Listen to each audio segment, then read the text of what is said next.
Pastor, o que você está querendo dizer? Eu estou querendo dizer que quando você diz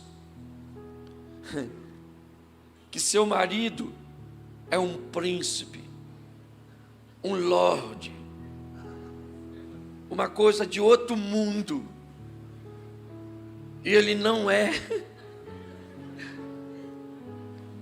isso pode ser o quê? Uma mentira, se for ironia, ou uma visão, se for por fé. E eu quero ler com vocês Mateus capítulo 6, verso 22 e o verso 23 diz assim, Mateus 6, 22 e 23: a candeia do corpo são os olhos, de sorte que se os teus olhos forem bons, todo o teu corpo terá luz. Se, porém, os teus olhos forem maus, todo o teu corpo será tenebroso.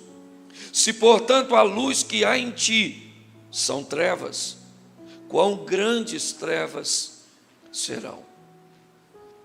Preste atenção nesse texto, pois é um grande alerta para nós.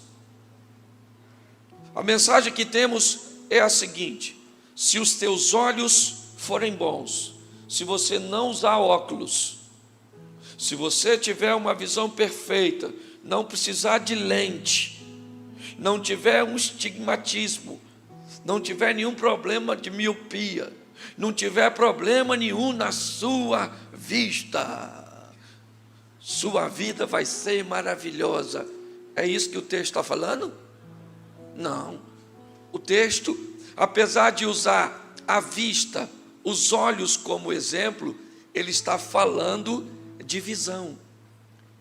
Ele diz, se você for capaz de ter uma leitura além do que os seus olhos verem, se você for capaz de criar um estilo de vida, onde a ótica humana seja superada pela fé, pela ótica de um Deus que prometeu, pela ótica de uma vida pautada nas experiências com a palavra de Deus e com o Espírito Santo, se os seus olhos forem bons, suficiente para vencer o pessimismo, a crise, a adversidade, você leva seu corpo, e a conotação aqui é levar a sua vida para uma esfera de luz, porque a batalha bíblica, ela é clara, reino das trevas contra o reino da luz.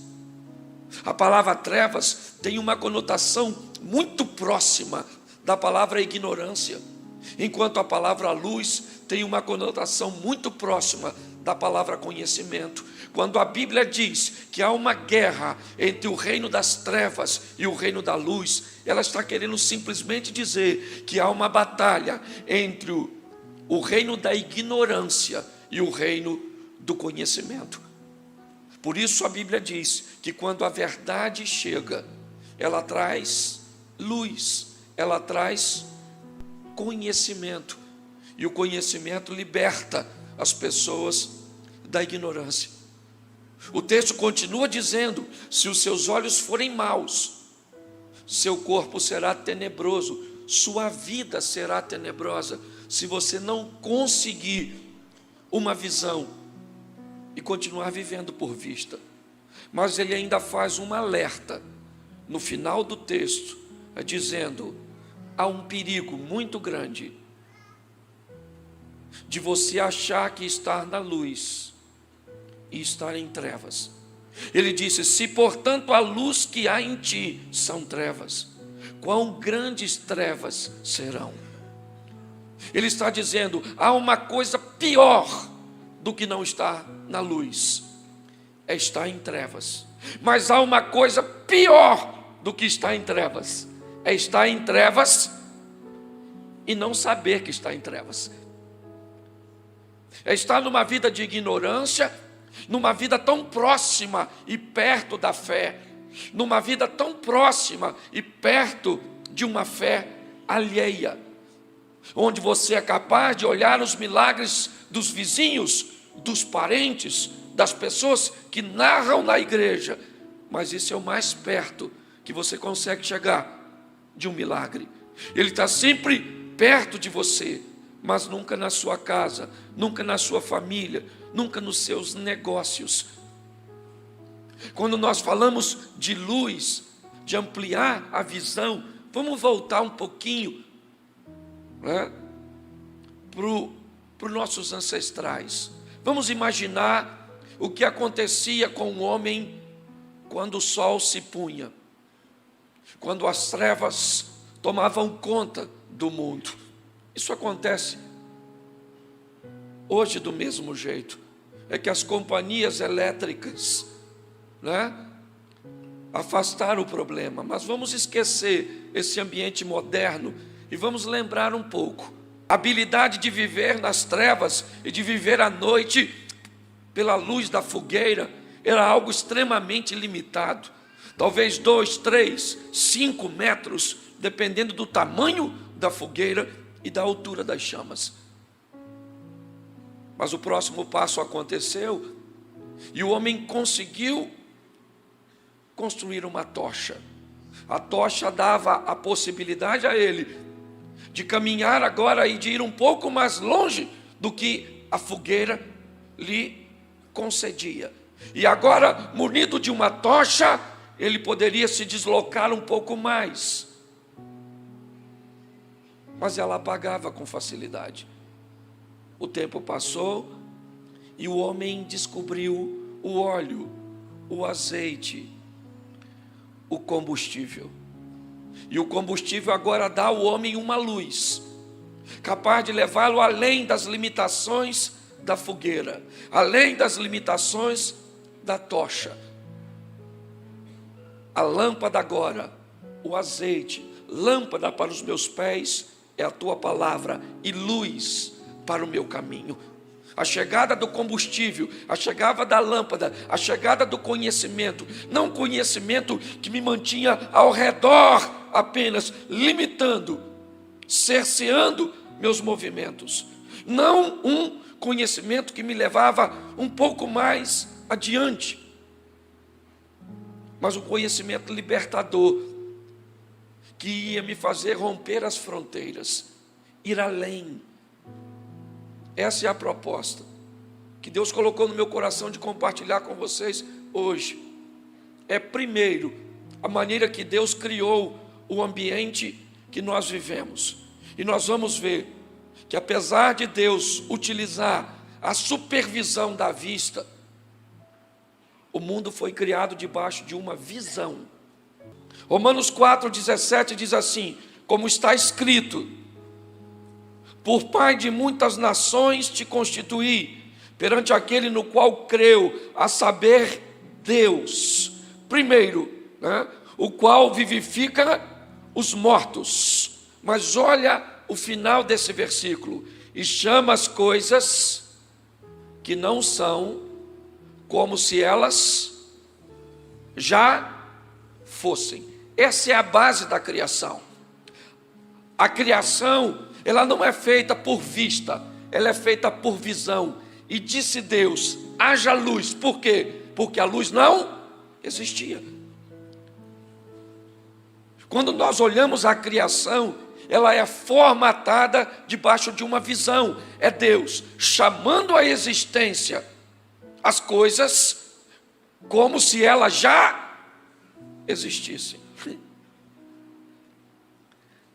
Presta atenção, porque isso é fascinante. A vista só faz a supervisão. No final do primeiro dia aí da criação, como é que termina o texto? E viu Deus que era bom. A vista entra simplesmente para supervisionar a visão e não para estabelecê-la. Pastor, o que você está querendo dizer? Eu estou querendo dizer que quando você diz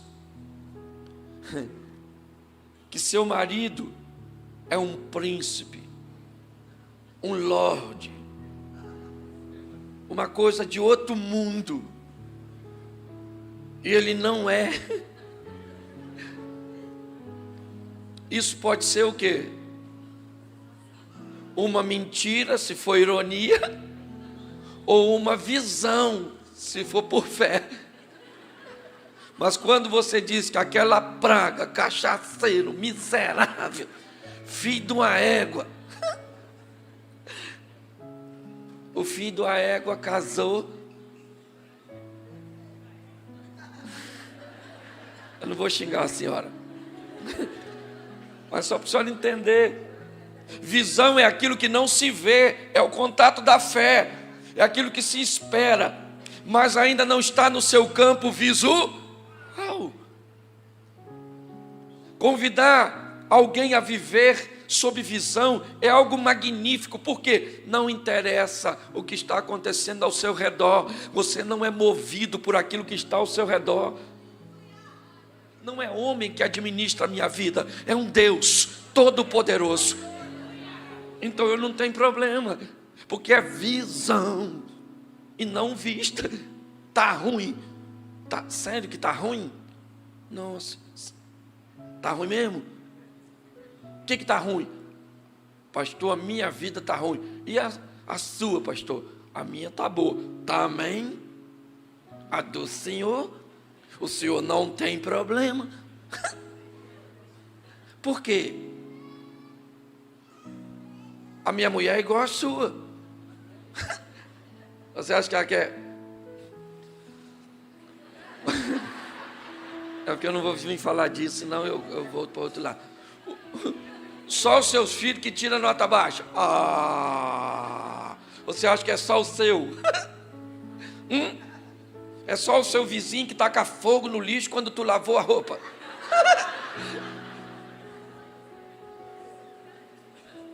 Problema é coisa que todo mundo. Agora você precisa entender sobre qual visão você vai estabelecer a sua vida. Então, quando eu olho para a criação, eu vejo um Deus criando sobre uma visão e chamando a existência tudo como se já existisse. É um modelo a ser copiado. E depois de tudo feito, ele supervisiona e diz o texto: e viu Deus que era bom. Então eu quero te mostrar algumas pessoas que resolveram viver entre visão e vista, e algumas delas se atrapalharam um pouco, e não é tão diferente de nós. Gênesis capítulo 12, verso 1. Ora, o Senhor disse a Abrão: sai da tua terra e da tua parentela e da casa de teu, e vai para uma terra que eu te. Deus está fazendo um convite a Abraão, sim ou não? O convite é por vista ou por visão? Vista ou visão? Porque o texto diz: você vai para uma terra que ele já sabia, sim ou não?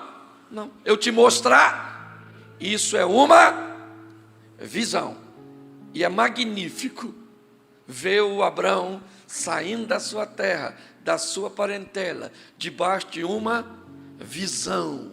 Que legal! 75 anos de idade tinha o Abrão quando sai, debaixo de uma.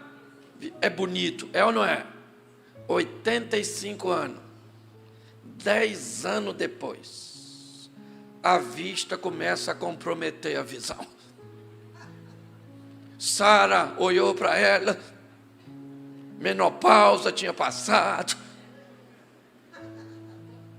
as rugas. Sara olhou e falou: tá ruim, essa carcaça para produzir. O que ela esqueceu é que ela não ia produzir por causa da vista, ela ia produzir por causa de uma. Mas quando o tempo passa, a gente se atrapalha. Sara ou Sarai chama Abrão e diz: Abrão, meu filho, nós já estamos atravessando o cabo da Boa Esperança. Eu não sou mais uma garotinha, como diria Cássia Eller. Eu não é. E você também não é mais um rapaz. Abrão, deita com Agar, a egípcia, para a gente ter um filho. É a vista jogando a visão por ralo. Deixa eu falar uma coisa para você. Aquele que prometeu é fiel para cumprir. Cuidado para nós não nos atrapalharmos. Tem gente enfiando os pés pelas mãos, fazendo tudo errado. E agora a vista de Sara já está comprometida, e ela vai comprometer a de Abraão, porque ninguém coloca na minha cabeça que Sara, naquele momento, provavelmente com 75 anos de idade ela, 85 ele, você acha que Agar tinha quantos anos? 70. Era para gerar um filho. Uma moça nova, provavelmente 20 e poucos anos, uma idade boa de produzir. E Sarai coloca Agar diante da vista de Abraão. Abraão olhou para Sara, olhou para Agar, olhou para Sara e falou para Sara: vou fazer esse sacrifício.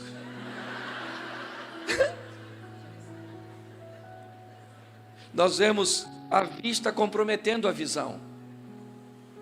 Hoje muitas pessoas vivem isso, não na história de Abraão, mas na história de seus sonhos, onde você almeja ou projetou algo expressivo e significativo para você, mas quando você faz a leitura do ambiente atual, você não consegue ver. Você não consegue ver. Você não consegue ver sucesso para o seu empreendimento, para o seu sonho. Você não consegue ver futuro para o seu casamento, ou para os seus filhos, ou para o seu ministério. Você não consegue ver a porta aberta, porque muitas vezes você não consegue ver nem a porta, quanto mais aberta. O que é isso? É um movimento onde a vista toma conta de uma visão.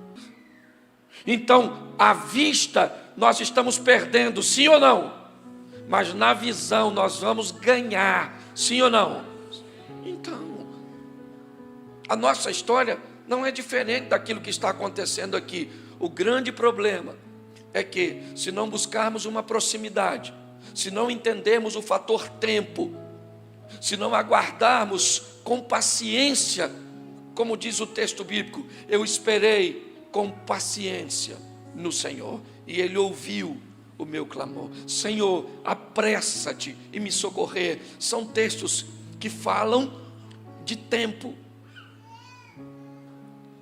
Hoje muitas pessoas comprometem a visão por causa do que a vista está vendo. Foi isso que atrapalhou a história de Abraão e de Sara. Foi isso que criou até hoje a guerra entre judeus e palestinos. Algo que poderia ter sido resolvido diferente. Aí eu me deparo com pessoas que dizem: mas pastor, deveria ser assim. Eu não compartilho, eu respeito, mas para mim, Deus, como disse o próprio José, quando seus irmãos ficam assustados de descobrirem que ele é o governador do Egito, José diz algo mas importantíssimo para seus irmãos: vocês não me venderam, Deus me enviou à frente, certo? Para preparar um lugar para o povo. Ô gente, se Deus enviou um jovem para ser governador do Egito, quando Moisés é adotado pela filha do faraó, provavelmente no mover e no agir de Deus, quem é que vai tirar o povo do Egito? Moisés. E como é que ele vai tirar o povo do Egito? Com o cargo de faraó que Deus preparou para ele. Se um menino sai de um pequeno clã e se torna governador de uma nação, o faraó egípcio Moisés, ao lado de um Deus poderoso, não vai tirar o povo para levá-lo para Canaã? É lógico que vai. O que eu vejo é um sabotador de um plano perfeito. É o que foi Moisés. O que Deus faz é como um GPS, quando erramos o caminho e diz, corrigindo a rota.